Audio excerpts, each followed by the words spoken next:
May! Okay dyan. Huwag kayo narinig dito ah.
Travel with your own private Thai tour guide and enjoy a customized sightseeing tour suited to your personal taste. The best private tours designed for you from a Thai tour guide that cares about your day. At your Thai guide, they spent years getting to know their clients' desires so that they can create the perfect trip for you. It is important to match you with the guide that can relate to what you want from your custom Thailand private tour guide experience. Private Thai tour guide personalized services. Your day is designed specifically for you. They will never force you into pre-packaged tours for their convenience. Their local experience allows us to customize your trip. It's the little insights to your trip that improves your experience, helping you understand what you're seeing and hearing around you. Next slide po.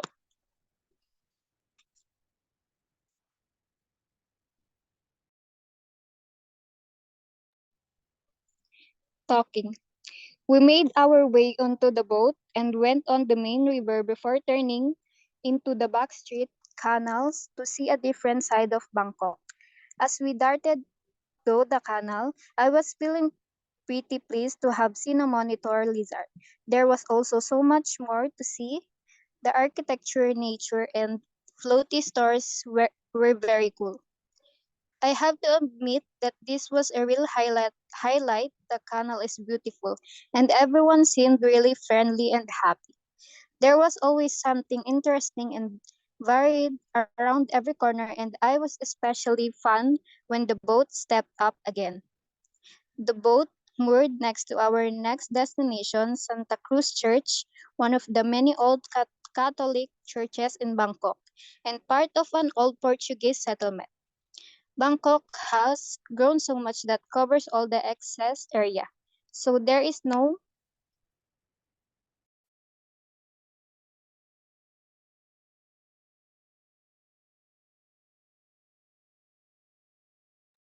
so there is no longer lots of capitals. There is now only just one. As Apple took us around the local houses in this area, she gave us her opinion on tourism in Thailand. The church and surrounding buildings were so beautiful, and the area was very peaceful and a much needed break from the chaos of the inner city. The penultimate stop of the day was to watch Thailand's national sport, Muay Thai boxing at the famous Rahadamern Boxing Stadium. So as we said goodbye to the Santa Cruz Church, Apple reminded us just how she remembers the real name of Bangkok. Next reporter po.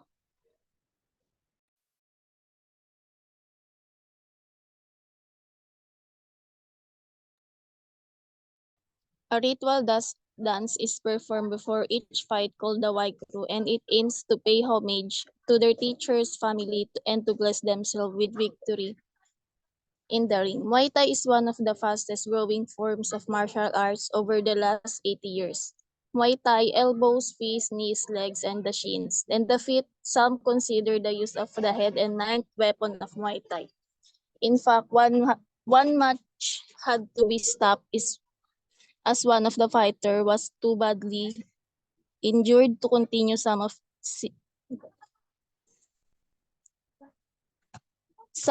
the same so young, but Apple assured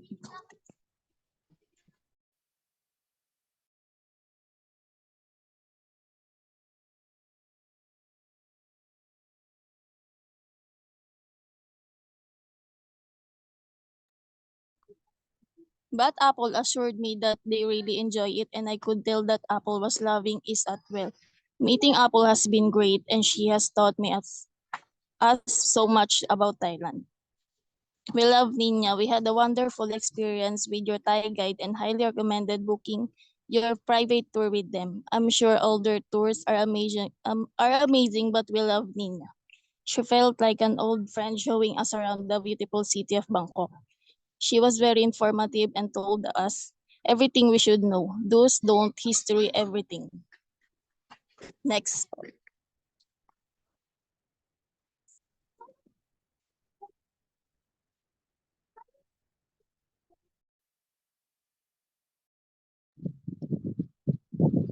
Coronavirus or COVID-19. Travel restricted in Thailand. Who can travel to Thailand? From December 7, travelers from 56 countries can now enter Thailand under the visa exemption scheme. Passport holders from these countries are not required to obtain a visa when entering Thailand for tourism purposes and will be permitted to stay in the kingdom for a period not exceeding 45 days. Some other countries may be eligible for stay up to 90 days. Travelers from countries not on the visa exemption list can apply for a special tourist visa. So, requirements to enter Thailand. Anyone eligible to enter must obtain a certificate of entry from their local. Your application should be submitted at least 10 working days prior to the intended date of travel. Travelers who have received the COE must download the Thailand Plus contact tracking app and registered. Next slide po. Requirements may differ between groups of eligible travel. Some measures include a fit to fly certificate issued by the relevant authority and a negative PCR test result issued no more than 72 hours before departure. And also proof of health insurance, the covered COVID-19 medical examinations and treatment up to 100,000 US dollars minimum. All foreign nationals will undergo 14 days of mandatory state quarantine at a government-designated facility or a facility under the Ministry of Public Health supervisions of their own expenses. At this time, it does not appear that negative COVID-19 results or COVID-19 vaccinations will exempt travel from quarantine. According to the Royal Thai Government Immigration Bureau, non-Thai national can visit any Thai immigration office to request 60 days extension of stay. Thai immigration will not require a letter from the embassy as part of the extension request. For more information about applying the Thai visa extension, please visit www.immigrations.go.th or contact the Thai Immigration Bureau. And the last one is visitors may be required to download the Thai China COVID-19 tracking app on arrival in Thailand. That's all. Next po. Important note: the nature of this travel advisory is generic, and they won't reply to any remarks regarding particular situation involving the individuals. For updates on how this change will impact you, get in touch with your local Thai embassy, consulate, or airline. What to expect in at Thailand? Ang emergency decree na pinakilala noong March 26, 2020 ay extended nationwide hanggang end of March 2021. Thailand is relaxing restriction in a phased approach. Protests are taking place. Avoid large crowd of demonstration and found out what to do if you are traveling in a country experience civil unrest. Ang domestic travel has been resumed in Thailand. So the passenger should expect the health screening measure in the place at airport when boarding trains and buses. Businesses must follow the social distancing and hygiene guidelines. Face mask is a must to wear when on a public transport and on the flights. The following advice of local authorities and stay up to date with local news to monitor the local situation closely. Also, always check the government travel advice before making any plans. Next slide.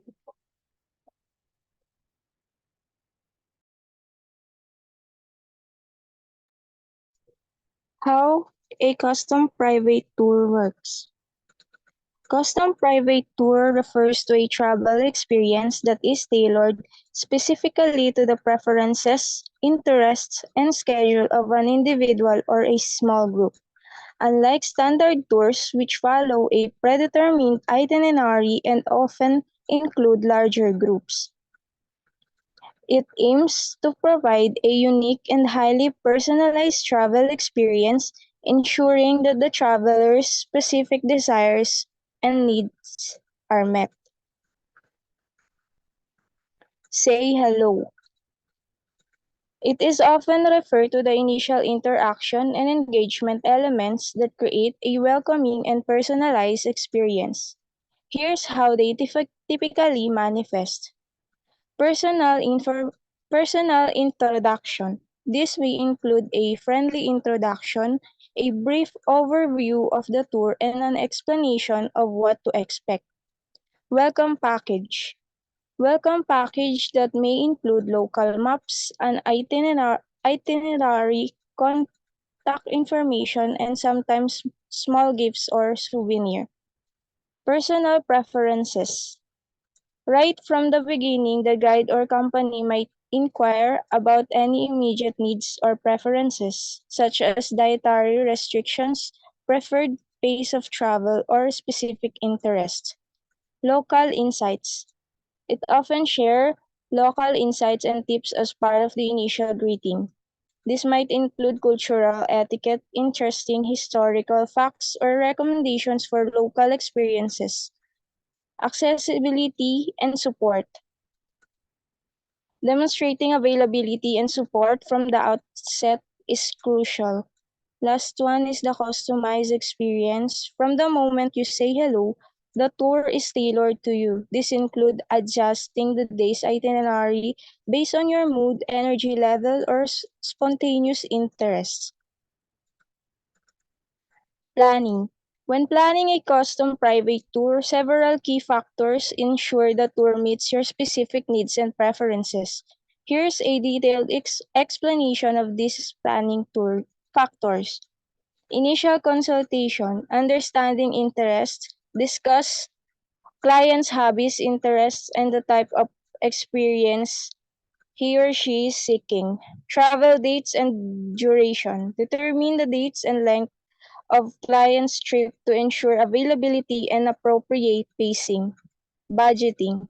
Setting a budget. It includes accommodation, transportation, meals, activities, and guides. Cost transparency. Ensure clear communication of costs to avoid any expected expenses. Destination selection. Choosing destinations based on your interest, the tour company will suggest suitable destinations. Itinerary development. Customizing itinerary. Create a detailed itinerary tailored to your preferences, balancing activities and leisure time. Flexibility. Incorporate flexibility to allow for changes based on your interest or unforeseen circumstances. Last one is the accommodation selection. Choose a accommodation that match your comfort level, whether luxury hotels, boutique inns, or unique stays like eco lodges. Location. Ensure a accommodations are conveniently located to minimize travel time and enhance your experience. That's all po. Next reporter.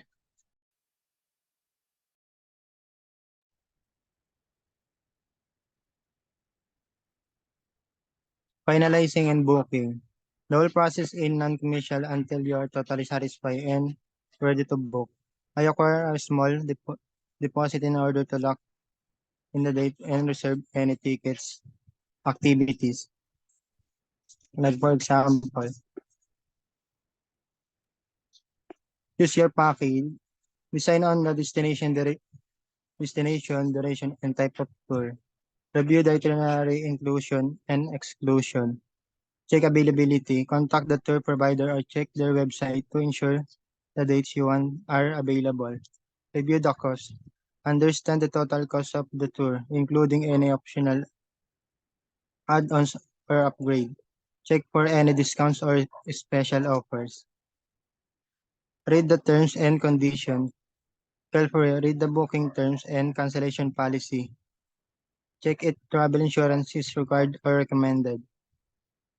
Gather required information. Prepare your personal details, full name, contact information, passport number, etc.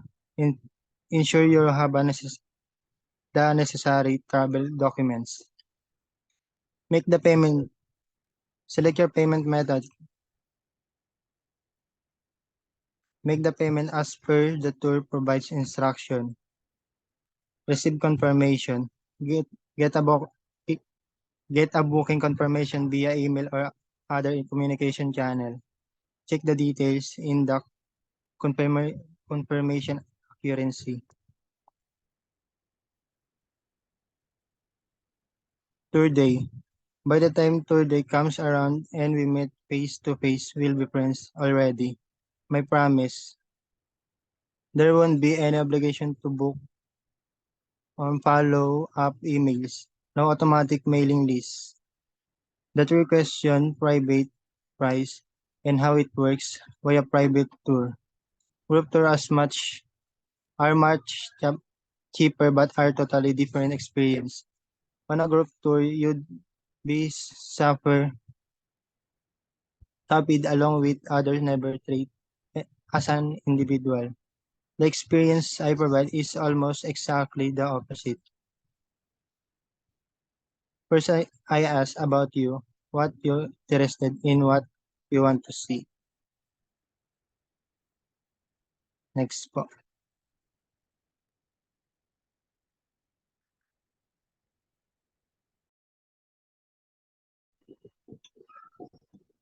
How are my tours priced? The tour guide's fee is standard single amount for each full day tour with no variation. So there is no reason for me to ever recommend an activity just to make money. Tour prices vary only by the addition and subtraction of the tour costs such as ticket or entrance or activities or fuel. My wage remains the same. If I recommend it, then it's the best for you, not me. Bangkok tours, discovering both splendid monuments and an older, simpler way of life. The crash course in Thai culture. A&B or Bangkok Classic full day tour is include long-tail boat trip through Bangkok's waterways.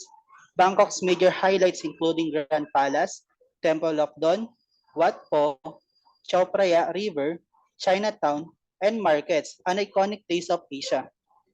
CND or half-day Bangkok tours includes long-tail boat trip through Bangkok's waterways, Bangkok's major highlights including Grand Palace, Temple of Dawn, a great introduction to Bangkok.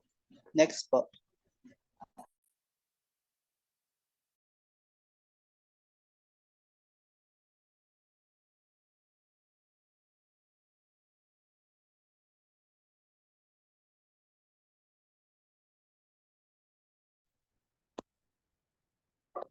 Flexible Bangkok Tour, ensuring ultimate flexibility and spirit of adventure with a plan to fit any budget. May I suggest a flexible approach? Pay as you go, Grand Palace, riverboats, temples, and markets. Great for solo travelers. Ayutthaya Detour. The ancient city of Ayutthaya, Thailand's former capital, and now a peaceful look back into Thailand's past. Ayutthaya Detour, Bangpa in Summer Palace, Wat Yai Chai Mongkol, Wat Mahat Hat, the Buddha image enclosed in the tree, Wat Chai Watanaram, sightseeing tour along the inner old city and elephants.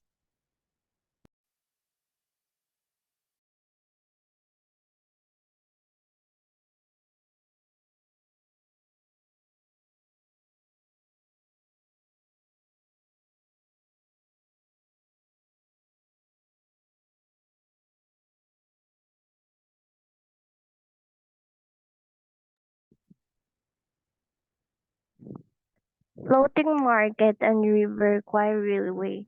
West of Bangkok, floating markets, elephants, and the infamous Dit railways are all accessible in a one day. Floating market half day tour with a private transfer throughout. Folding umbrella market, Meklong train market, Damnon Sadwak floating market, and your own private boat through the market. Kanchanburi tour with a private transport and public train. Bridge over the river Kwai, ride the train on the railway, elephant batting riding riding Crochet Cave. In floating market and river Kwai railway, you will get to see all the different stall and coffee shop along the railway and get immersed in the culture of local culture of Thailand. Next slide po.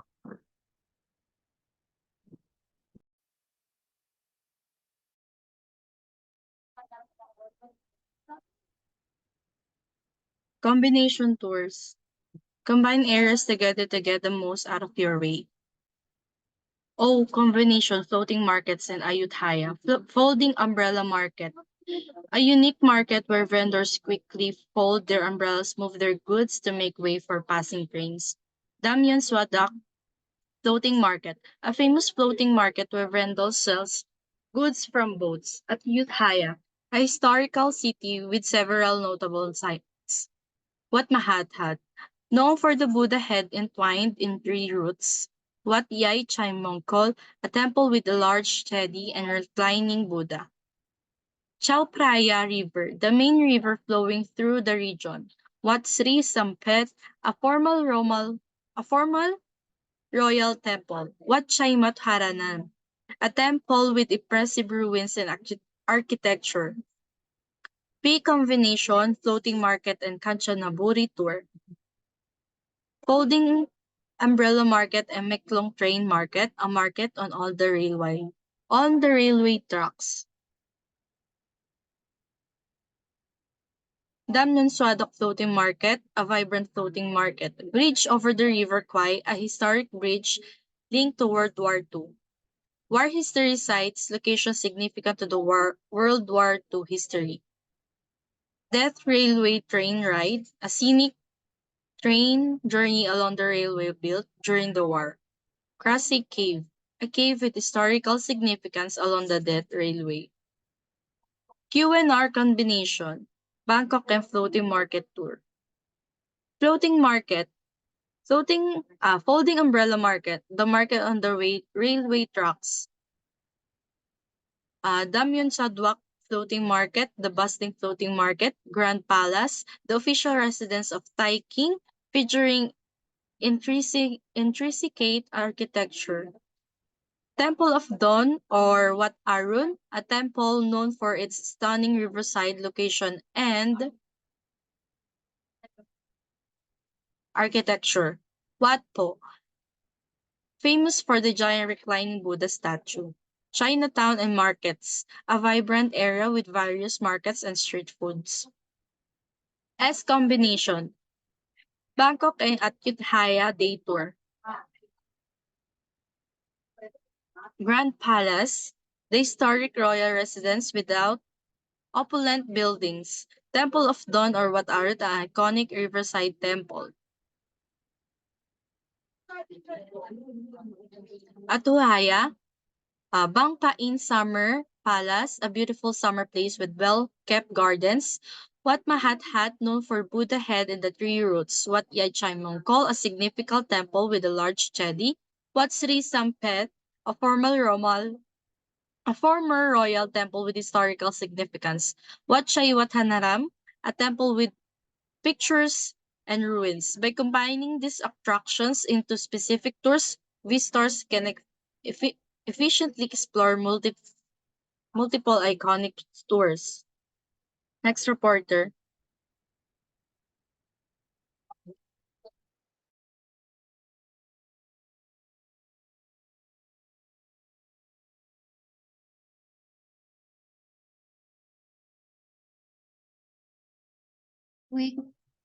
Weekend tours available only Friday, Saturday, and Sunday. Weekend long Lat Mayong, and Bangkok tour. Long Lat Mayong floating market. Enjoy the scenery of rural life by local boat, long tail boat. Enjoy local food market, lotus pond and fruit orchard, local markets, Grand Palace. Explore West Bangkok.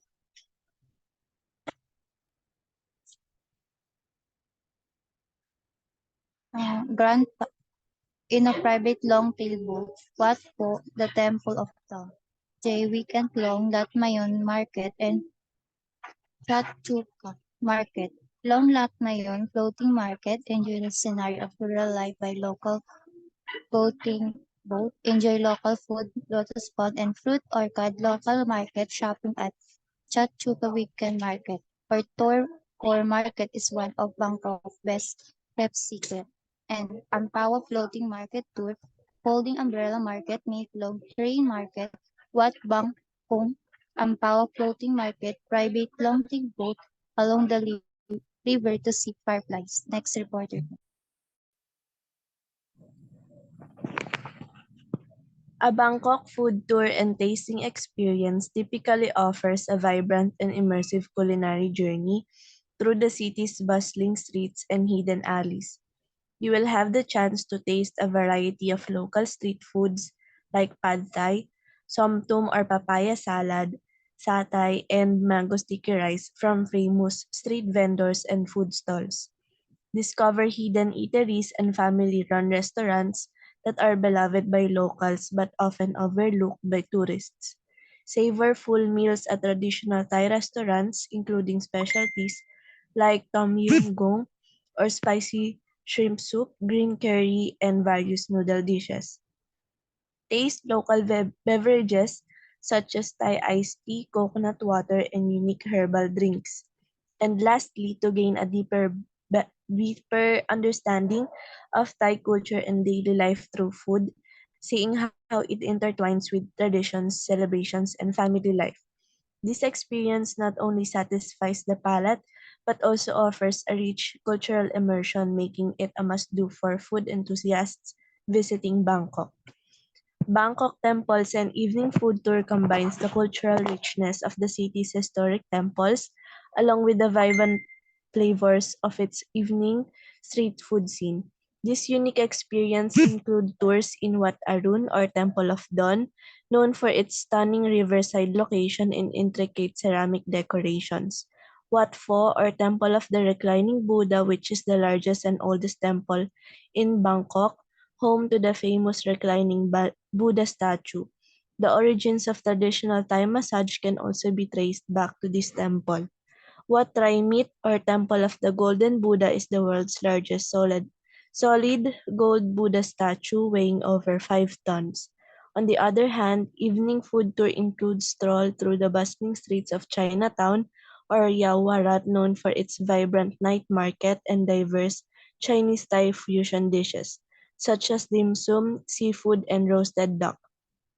Food market visits such as the Rotfai Market or the Sukhumvit Street Food Market, where anyone can experience the lively atmosphere and the wide array of foods available, from grilled meats to exotic fruits. Next reporter po. Weekend Klong Latmayong Market and JJ Market Tour. Klong Latmayom is a popular floating market located in the Taling Chan district of Bangkok, Thailand. It offers a more authentic and less touristy experience compared to some of the larger floating markets. The market is divided into several sections, including a land market and a floating market area. The land section features numerous stalls selling a wide range of goods, from fresh produce and local foods to handmade crafts and souvenirs. The floating market section consists of boats selling fresh fruits, vegetables, and ready-to-eat meals. One of the highlights of Klong Klatmayom is the food. Visitors can find a variety of traditional Thai dishes, snacks, and desserts.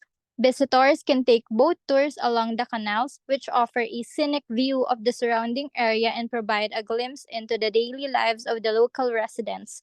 These tours usually last about an hour and can be a peaceful and enjoyable way to explore the waterways. Klong Latmayom is accessible from central Bangkok and is usually less than an hour's drive away. It is typically open on weekends and public holidays from morning until late afternoon.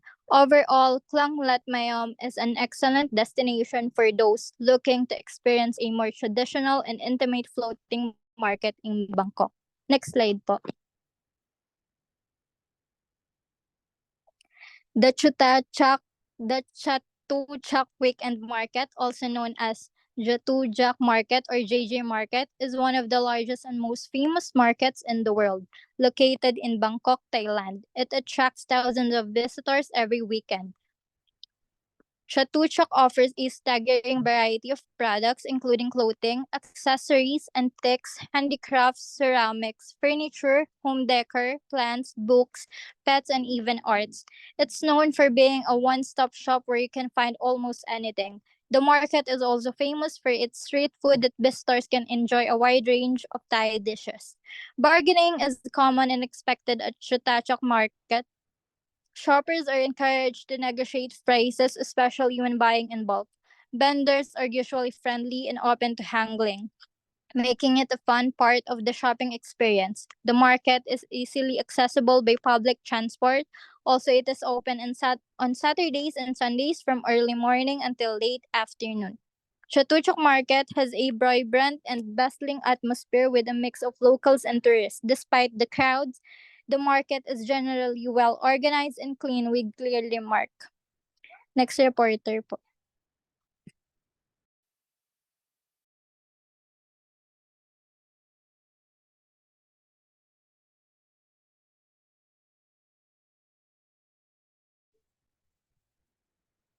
For itinerary with private transport tour outdoor day by 9 a.m. Pick up hotel in Bangkok, then depart to Klong Latmayon Floating Market. At Klong Latmayon Floating Market, by 10 a.m., you can start wandering around the local river market, eat, and you can also have local lunch here for departure from Klong Latmayon by tolling the JJ Weekend Market and eat a little later. For Bangkok Market, at 1 p.m., you can enjoy shopping at the legendary Chatuchak Weekend Market, a popular among wholesalers and traders.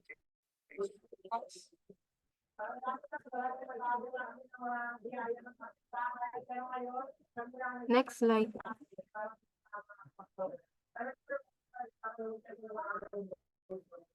By 3 p.m., you can go to Core Market, a Bangkok best kept secrets and a jaw-dropping selection of ready-to-eat food. By 5 p.m., drop off at hotel or any place you require, like Long Latmayan River Market, a scenery of a light local food market, shopping at the legendary Chap Weekend Market or Core Market.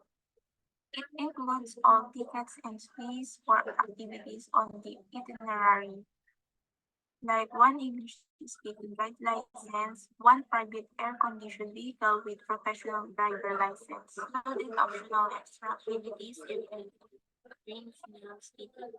Overtime tour guide if cars exceed at stated hour. Costs 550 Thai baht per car. For the price, one person at 8,100 Thai baht, two person at 4,050 Thai baht per person, total of 8,100 Thai baht. Three person at 2,000 Thai baht per person, total of 8,100 Thai baht. Per person at 2,085 Thai baht per person, total of 8,100 Thai baht. If 5 person at 1,720 Thai baht per person, total of 8,600 Thai baht. If 6 person at 1,433 Thai baht per person, total of 8,600 Thai baht. 7 person at 1,229 Thai baht per person, total of 8,600 Thai baht. If 8 person at 1,075 Thai baht per person, total of 8,600 Thai baht. If 9 person, 956 Thai baht per person, total of 8,600 Thai baht.